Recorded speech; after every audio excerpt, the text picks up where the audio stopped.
Good afternoon, ladies and gentlemen. Welcome to another Propaganda Cast Lair. This time looking at a Soviet opening. We are looking at the Special Rifle Command opening here for the Soviets. Sort of a bit more a broader one, though for the most part it tends to involve getting a bunch of penal troops, so there can be sort of variations on it. But overall, it involves getting up a Special Rifle Command. That's the first thing you ever do.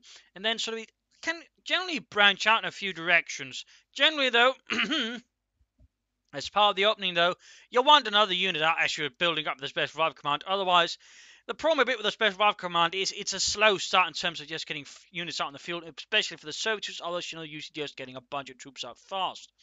So with this one, you generally want either to push out a country squad or an engineer squad. Most sort of more high experienced players, I think, generally go for double engineers rather than so double conscript or sneaking an extra conscript squad, simply because then allows them to more faster get out the Special Rifle Command, but at the same time not delaying how much territory they can grab.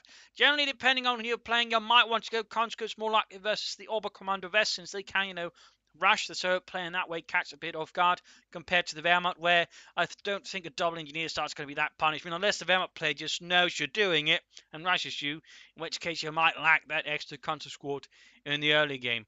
But otherwise, you generally sort of, want out, the double engineers. In this case, going for a sniper, obviously I'm just sort of using this more as a reference video. I mean, in this case, I'd probably not recommend going for a sniper. I mean, you can do it, and obviously I might make even more specific build orders of videos, but here in this case, I mean, there's sort of a lot of branches here in that sense, because, I mean, you either got the support weapon company start, just regular sticking conscript start, and the sort of the Special Rifle Command. Again, they can sort of branch out in a lot of directions compared to what the Wehrmacht sort of can do sort of feasibly. But, I mean, again, some players will go for snipers, but again, that's an even slower start. So remember, if you do go for it, I mean, map control is not going to be sort of your forte. Again, he's going to try and aim to bleed for it. And that's what you're going to do as well with the penal troopers, though. They do possess a bit more speed than snipers. They can punch a bit more harder and that way do more damage. Though, of course, the trick is, though, when you go for the Special Rifle Command side, it's option, you aim for damage. Map control in just terms of just outcamping your opponent, it's not going to be the case. You want to land some decisive engagement versus your opponent and that way push them back.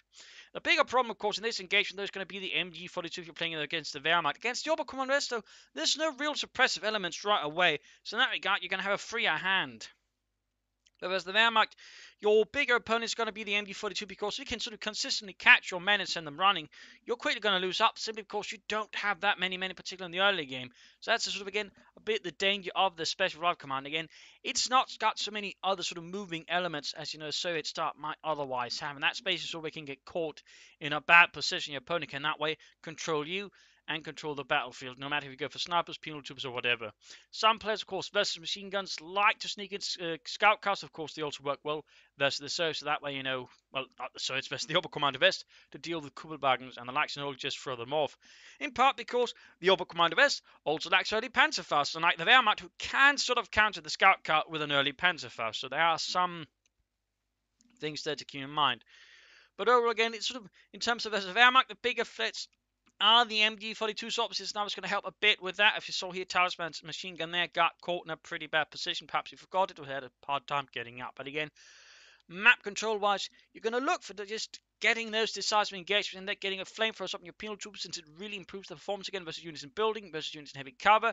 It pretty much forces them to get out into the open, which then also minimizes how much you can shoot as they're moving out of heavy cover, which pretty much limits the penal troop with the engagements. So again, versus this kind of opening, you generally want machine guns to help contain the penal troopers, because penal troopers very much struggle versus machine guns, particularly because, again, doctrinally, there's only the scout cars, which means you just need to keep grenadiers, or Fultz grenadiers if you've got the machine guns out there to sort of keep them covered versus that.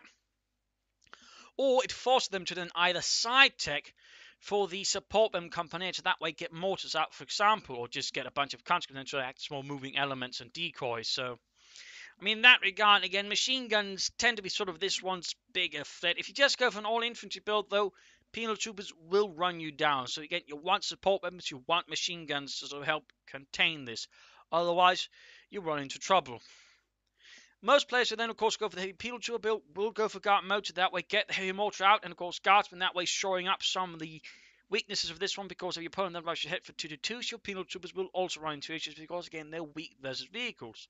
So in that regard, it is an opening that, while powerful, has several weaknesses that you, as an action player, can exploit. Of course, they will try and shore up the smarter ones with guard motor, because, again, that one can do a lot of damage And, overall, it's just potent and very much sort of a good way of covering up the weaknesses of the Penal Trooper start. But again, it's not perfect, obviously. And obviously, after that point, you sort of rush towards lighter vehicles, T-70s, S-26s, depending on how your opponent is doing in terms of vehicles, and so on. Panzer Grenadiers and Lights can also be a problem depending on how your opponent uses his Panzer Grenadiere, and obviously again light vehicles can be a problem. So, I mean, you have to be careful, and again you generally want not to just rush straight at them. You want to flank, you want to outmaneuver your opponent, and that way leverage the firepower of your penal troops as much as possible. You want to get them close there in the first place, and that way do a lot of damage. So, I mean, again, you have gone for Garden Motor, anything that offers a mortar, using smoke screens, so that way, lay down smoke on machine guns, allowing your penal troops to get close is a very good idea, for example. So, I mean, in that regard, again, Garden Motor, but also Soviet Shock Army and Defensive Doctrines all offer some, synergy there with the penal battalions.